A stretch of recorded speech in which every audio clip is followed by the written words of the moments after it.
سیرت مصطفیٰ صلی اللہ تعالیٰ علیہ وسلم کے اس سلسلے میں آج ہم کو عرض کرنا ہے نبی پاک صلی اللہ تعالیٰ علیہ وسلم کی عمر مبارکہ کی 25 سال سے لے کر کے 40 سال تک کی جو زندگی تھی وہ خانگی معاملات میں گزری، یعنی ام المومنین خدیجۃ الکبریٰ رضی اللہ تعالیٰ عنہا سے نکاح کے بعد نبی پاک صلی اللہ تعالیٰ علیہ وسلم نے وہ بھرپور زندگی اور ایک مثالی زندگی پوری دنیا کے لیے عطا فرمائی۔ 40 سال کی عمر پاک جب ہوئی آپ کی تو آپ تنہائی پسند کرنے لگ گئے، بھیڑ بھاڑ سے اپنے آپ کو دور کر لیا اور گوشے تنہائی میں جا کر کے زیادہ سے زیادہ عبادت کرنے کی خواہش ہونے لگی، اور اس غرض سے نبی پاک صلی اللہ علیہ وسلم مکہ سے تقریباً 4.5 کلومیٹر دور اس وقت خانہ کعبہ سے غار ہیرا میں جا کر کے عبادت کرتے تھے۔ ہیرا یہ جبل نور ایک پہاڑی ہے، اس پہاڑی کے اوپر ایک غار ہے، یہ تقریباً 3000 فٹ اونچا ہے۔ سب سے اوپر کی چوٹی پر جا کر نبی پاک صلی اللہ علیہ وسلم تنہائی اختیار کرتے تھے۔ یہ گوشہ نشینی تھی اور اس وقت تک ابھی کوئی وحی نہیں آئی تھی، نہ ہی کوئی آیت اتری تھی قرآن کی، لیکن اس سے پہلے ہی نبی پاک صلی اللہ علیہ وسلم 2 دن 3 دن تک اس غار میں تشریف لے جاتے تھے۔ اس وقت حضرت خدیجۃ الکبریٰ رضی اللہ تعالیٰ عنہا مکمل صحت رہیں، یہاں تک کہ آپ کے کھانے کا انتظام وہ خود کرتیں، گھر سے کھانا لے کر کے وہ خود جاتیں اور پہاڑ پر کھانا دے کر کے پھر واپس آتیں۔ آج ایک بار چڑھ جائے کوئی اس پہاڑ پر تو 8 دن تک پٹھے درد کرتے ہیں، اور حضرت خدیجۃ الکبریٰ رضی اللہ تعالیٰ عنہ دن میں 2 مرتبہ حضور پاک صلی اللہ علیہ وسلم کے پاس، کبھی 3 مرتبہ جاتی تھیں اور آتی تھیں خدمت مصطفیٰ میں۔ پھر یہ دن گزرتے رہے تو وہی ایک دن جب آپ کی عمر مبارک کا 40واں سال تھا، جبرائیل امین علیہ السلام آئے غار میں، اور وحی کے اترنے کے معاملات وہاں سے شروع ہوئے۔ جیسے کہ میں نے تفسیر کے پہلے دن بھی عرض کیا تھا کہ قرآن کی سب سے پہلی آیت کیسے نازل ہوئی۔ جبرائیل امین علیہ السلام آئے غار میں اور حضور اکرم صلی اللہ علیہ وسلم سے کہا اقرا، پڑھو۔ حضور نے فرمایا میں نہیں پڑھنے والا۔ پھر جبرائیل امین نے سینے سے سینہ لگا کر بہت تیزی سے بھیج دیا اور اس کے بعد پھر چھوڑ دیا، پھر کہا۔ 3 مرتبہ جبرائیل امین نے اس طرح سے کیا، سینے سے سینہ لگا کر کے معانقہ کرتے تھے، اور 4تھی مرتبہ میں جبرائیل امین نے کہا اقرأ بسم ربک الذی خلق، پڑھو اس رب کے نام سے جس نے پیدا کیا۔ نبی پاک صلی اللہ تعالیٰ علیہ وسلم نے پھر پڑھنا شروع فرمایا، یہاں تک کہ 5 آیتیں نازل ہوئی۔ یہ آیتیں لے کر کے نبی پاک صلی اللہ علیہ وسلم اترے، اور سب سے پہلے جو خبر دی گئی وحی کے اترنے کی وہ ام المومنین خدیجۃ الکبریٰ، حضرت خدیجۃ الکبریٰ حضور صلی اللہ علیہ وسلم کو لے کر کے ورقہ بن نوفل، اس زمانے میں عیسائیوں کے ایک بہت بڑے عالم کا نام ہے ورقہ بن نوفل، یہ ایک عبادت گزار شخص تھے، ان کے پاس حضرت خدیجہ لے کر کے گئیں۔ وہ ان کے خاندانی بزرگ بھی تھے کہ معاملات پوچھنے کے لیے کہ یہ کیا معاملات ہیں۔ ورقہ بن نوفل کے پاس جانے کے بعد انہوں نے پوچھا نبی پاک صلی اللہ علیہ وسلم سے کہ کیا معاملہ ہوا آپ کے ساتھ۔ حضور نے پورا واقعہ بتایا، غار ہیرا میں کیا کیا پیش آیا۔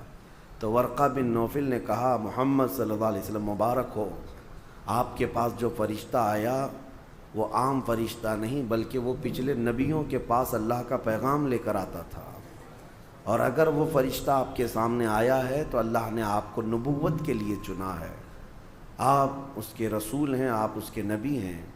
اور ورقہ بن نوفل ایمان لائے ہوئے لوگوں میں سے نہیں ہے، لیکن خواہش یہ کی کاش میں اس زمانے میں جب آپ کی اعلان نبوت ہوگا اور میں تندرست ہوتا تو میں مکمل آپ کی خدمت میں حاضر رہتا، اس لیے کہ عنقریب وہ دن آئیں گے جب آپ کو آپ کے خاندان والے اور آپ کے شہر والے اتنا سخت ظلم کریں گے کہ آپ کو اپنا وطن چھوڑنا ہوگا۔ یہ پہلے ہی کہہ دیا گیا تھا۔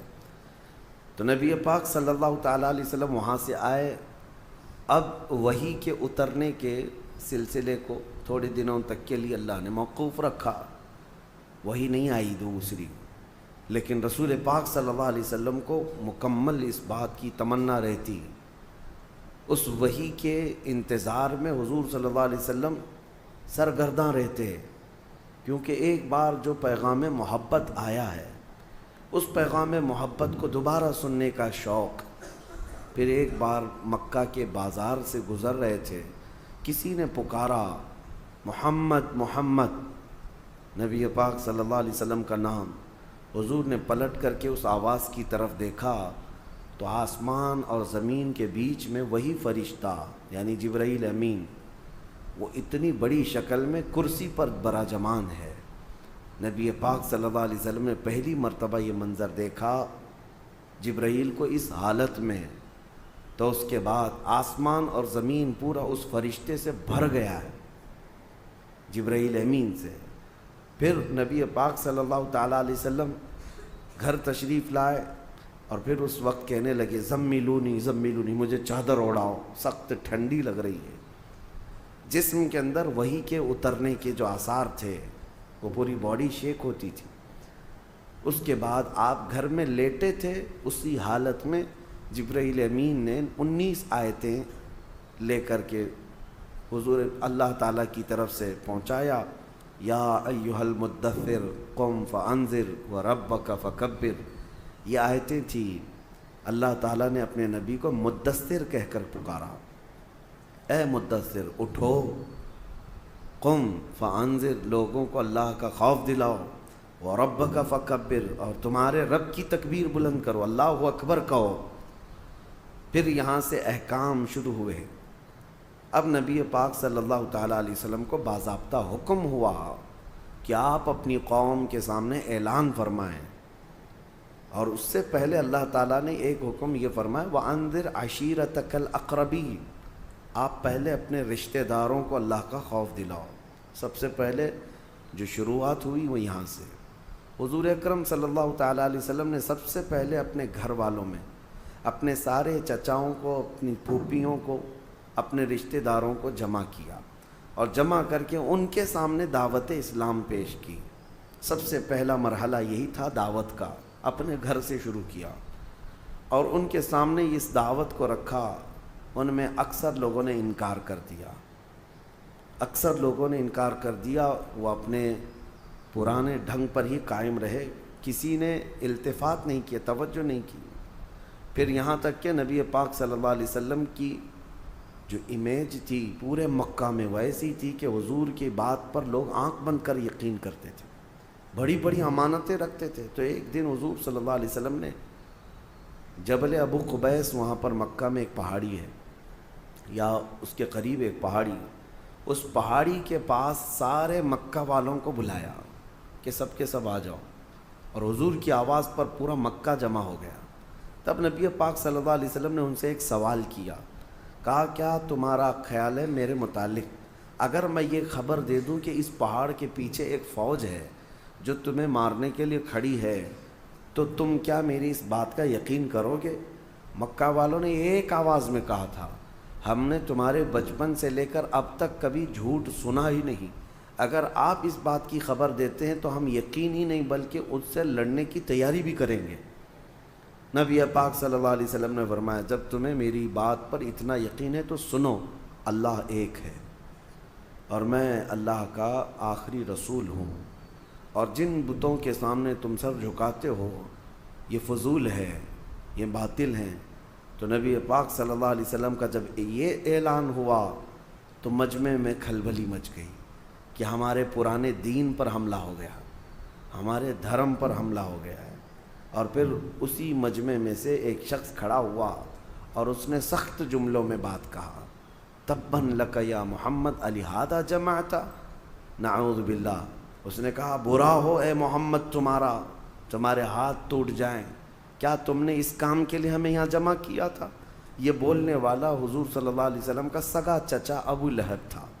حضور پاک صلی اللہ علیہ وسلم کو زندگی میں سب سے پہلا برا جملہ کہنے والا یہی شخص تھا، کیونکہ اتنے سالوں میں کبھی کسی نے انگلی بھی نہیں اٹھائی، کبھی نہ اخلاق پر بات کی، نہ کسی نے سخت لہجے میں آپ سے بات کی، اخلاق کریمانہ وہ اعلیٰ معیار کے تھے۔ پہلی مرتبہ اس طرح کا کڑوا جملہ اور طعن و تشنیع کے ساتھ گالی بھرا ہوا نبی پاک صلی اللہ علیہ وسلم کے قلب اطہر پر یہ بات گراں گزری، بہت سخت ہوئی۔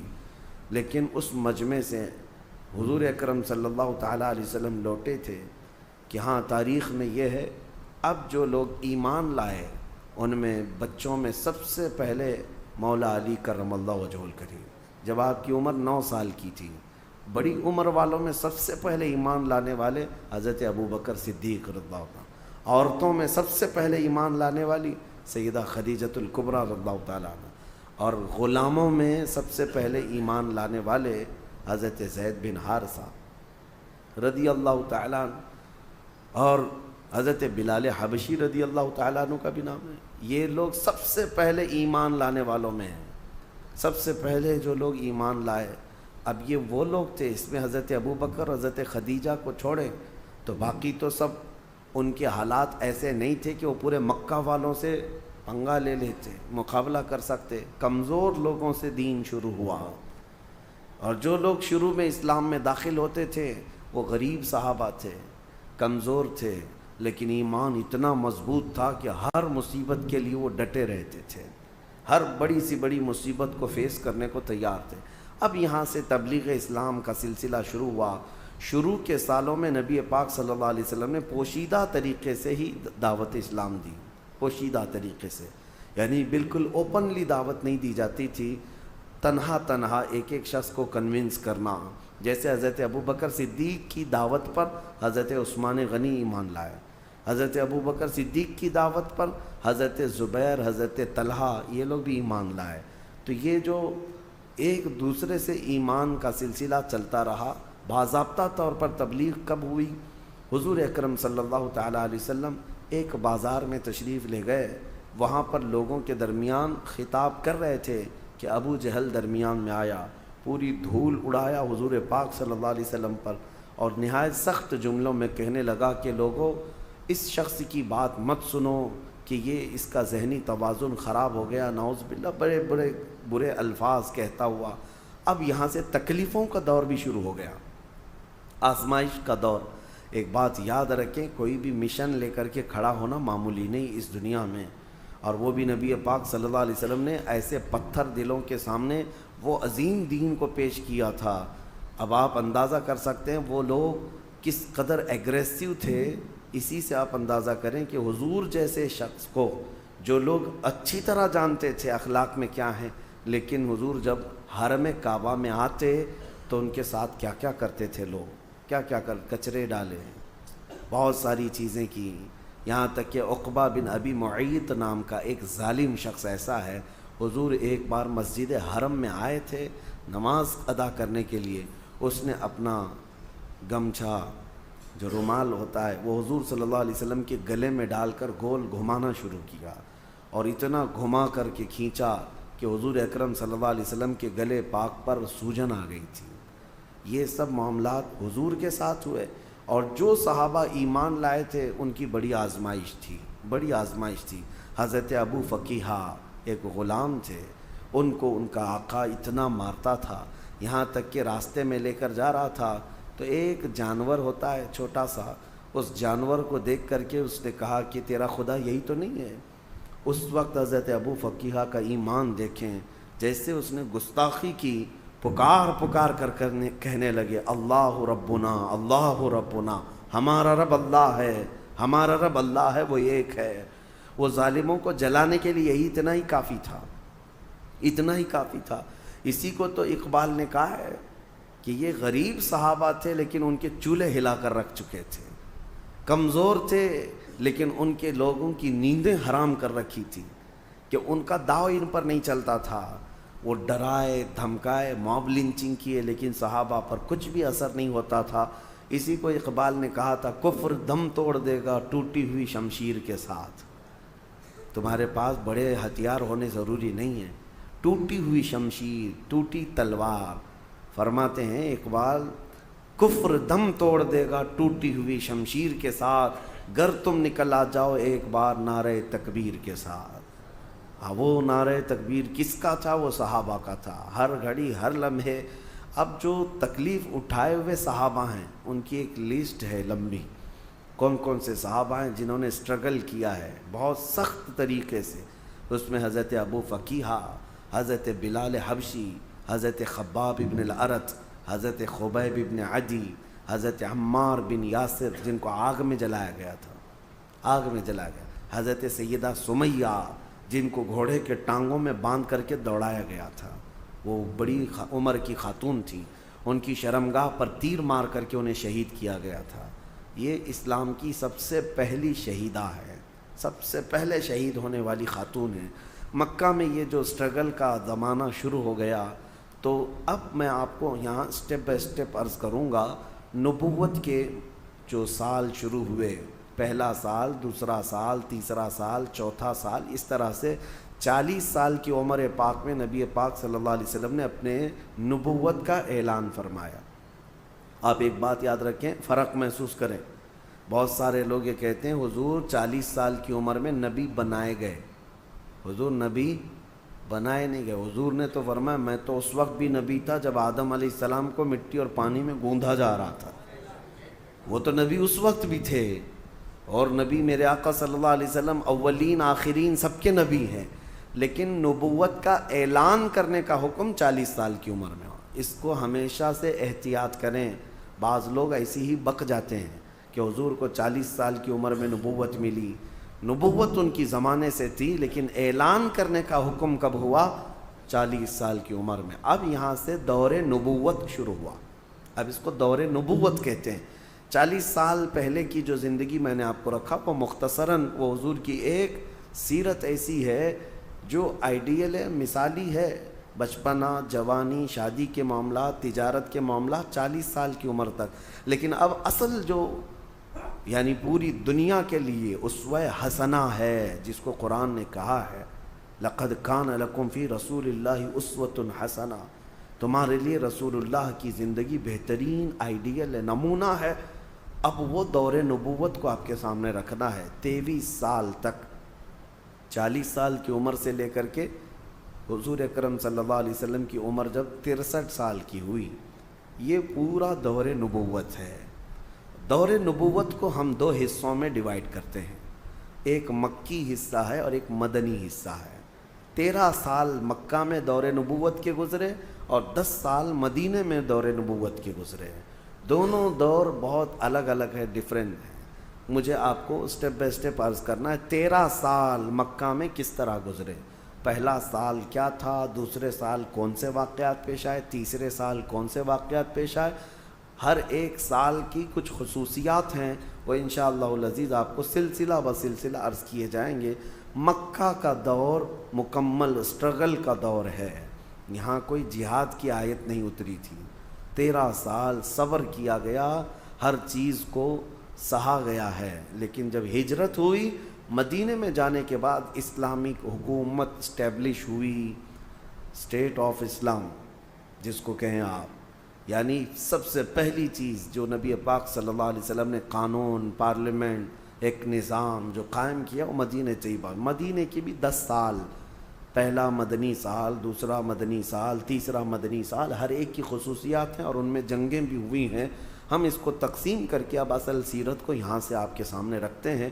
روزانہ میں انشاءاللہ العزیز سلسلہ بسلسلہ آپ کے سامنے رکھنے کی کوشش کرتا ہوں۔ اللہ کریم میرے آقا صلی اللہ تعالیٰ علیہ وسلم کی سیرت طیبہ پر ہمیں عمل کی توفیق عطا فرمائے۔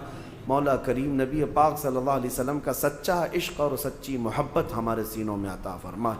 وآخر دعوانا ان الحمد للہ رب العالمین۔ صلاۃ و سلام کی کریں۔